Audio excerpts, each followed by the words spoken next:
এটা হচ্ছে যে পশ্চিমবাংলাতে মুর্শিদাবাদ নামক জেলার অন্তর্গত বেলডাঙ্গা অঞ্চলে, বেলডাঙ্গা থানা, বেলডাঙ্গাতে অঞ্চল আছে, সেই স্থানে হরিমতি বলে একটি গ্রাম আছে। সেই গ্রামের পাশে একটি বড় স্কুলও আছে।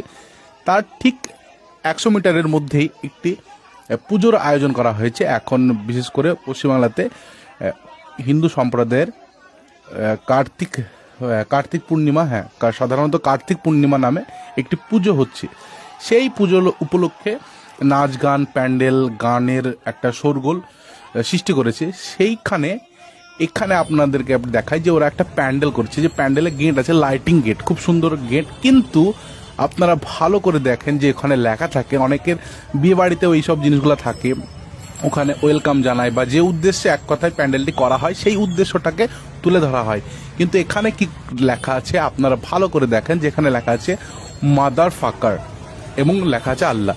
তো এই বিষয়টা আমার মনে হয় না যে মুসলিম সম্প্রদায় এর যে কোনো বাচ্চা থেকে শুরু করে বড় সকলের কাছে যদি জানার মধ্যে থাকে, তাহলে এই বিষয়টাকে নর্মালভাবে নেওয়া যাবে না। কারণ আপনি একদম এটা স্বচক্ষে কি জানাতে চাচ্ছেন সাধারণ মানুষের কাছে, যে একজন আপনি এক সম্প্রদায় হয়ে অন্য সম্প্রদায়ের ধর্মের সব থেকে যে বড় একটা মুসলিম সম্প্রদায়ের মানুষের কাছে সব থেকে বড় হচ্ছে আল্লাহ, সেই আল্লাহর ব্যাপারে আপনি কি দেখাচ্ছেন মাদার ফাকার আল্লাহ। এটা আপনি গেঁটে লিখে সবার সামনে আপনি যাপন করছেন। তো এই বিষয়টা নিয়ে এখন বর্তমানে বেলডাঙ্গা সহ আশেপাশের এলাকা জুড়ে বোম বারুদ বা মারামারি একটা হই হুল্লা শুরু হয়েছে এবং পুলিশ প্রশাসন এখানে আসছে। তো আমার মনে হয় না যে এর আগে পুলিশ প্রশাসনকে প্রতিটা প্যান্ডেলের ক্ষেত্রে বা প্রতিটা উৎসব, সে যে কোনো ধর্মের হোক না কেন, সব জায়গাতে তদন্ত করে যাচাই করে সেই জিনিসগুলো করা উচিত। তো এইগুলাই যদি আগে পুলিশের নজরে পড়তো তাহলে এত গন্ডগোল হট্টগোল হতো না। তো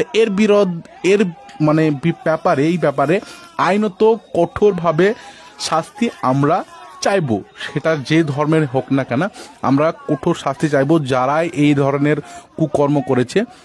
তো ভিডিওটিকে আপনারা শেয়ার করে সেই সকল ব্যক্তিদের কাছে পৌঁছে দিন যারা হয়তো এখনও ভিডিওটি শেয়ার করছে বাট সঠিক তথ্যটা না জেনেই শেয়ার করছে এবং অনেক মন্তব্য করছে। তো এই ঘটনাটি ঘটেছে বেলডাঙ্গার হরিমতি এলাকাতে। আর এটাই হচ্ছে কারণ যে ওরা আল্লাহকে ডাইরেক্টলি গালাগালি করেছে লিখে। তো ভিডিওটি শেয়ার করে জানিয়ে দিন সেই সকল বন্ধুদের কাছে।